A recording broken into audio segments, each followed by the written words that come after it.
નર્મદા મૈયાની પરિક્રમા તિલકવાડાથી શરૂ થાય છે ઉત્તર વાહિનીમાં 21 કિલોમીટર થઈને ત્યાંથી રિટર્ન પાછા તિલકવાડાની નર્મદા મૈયાની ઉત્તર વાહિની પરિક્રમા ચૈતર માસની એકમથી શરૂ થાય છે અને ચૈતર માસની અમાવાસ્યા સુધી 15 દિવસ 30 દિવસ કાયમ માટે આ એ વર્ષમાં એક જ વખત આ લાવો મળે છે.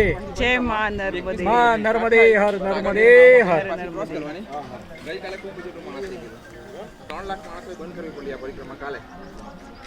અહીંયા 3 લાખ માણસો હતા કાલે. હા સપોર્ટમાં આ ઉત્તર વાહિની પરિક્રમા ચાલે તો 10 દિવસ બાકી છે રામપુરા. હું તો નહીં ઘેર નથી બહાર છું. નંબર પહોંચી જો ને તમે 22-23 એક મહિના માટે કમ્પ્લીટ ચાલે. પણ આપણું ટ્રેક છે એમાં 6 જ્યોતિર્લિંગ જેવા મંદિર છે. એને તો રજા ના હોય, એને તો કાયમ ચાલે. ઉત્તર દિશામાં નર્મદા માતા અહીં હોય છે એટલે એનું આખું હું બહાર છું, મારે બધું તકલીફ છે એટલે બહુ છે. તમે ઓટો મારી હોય તો ડાયરેક્ટ આજે અવિરત ચાલે છે. અને સમાડી પેલા પ્રભુને બોલાવજો.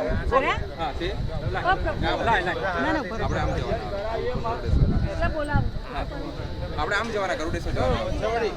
હા 5 મિનિટ આના વિશે એમ એટલે આ તિલક સ્વામી મહારાજનું આ ચતુર્માસ દરમિયાન સ્વામી મહારાજે અહીંયા ચતુર્માસ કરેલો નર્મદા પરિક્રમામાં. એટલે નારેશ્વર બાપજીના ગુરુ મહારાજ કહેવાય, દત્તાત્રેય ભગવાનના અંશાવતાર. શંકરાચાર્યજી પછી ટેમ્બે સ્વામીએ સૌથી વધુ એવા સંસ્કૃતમાં ભાષ્ય લખ્યા કે જે પછી કોઈ નથી લખ્યા આ સદીમાં એમ.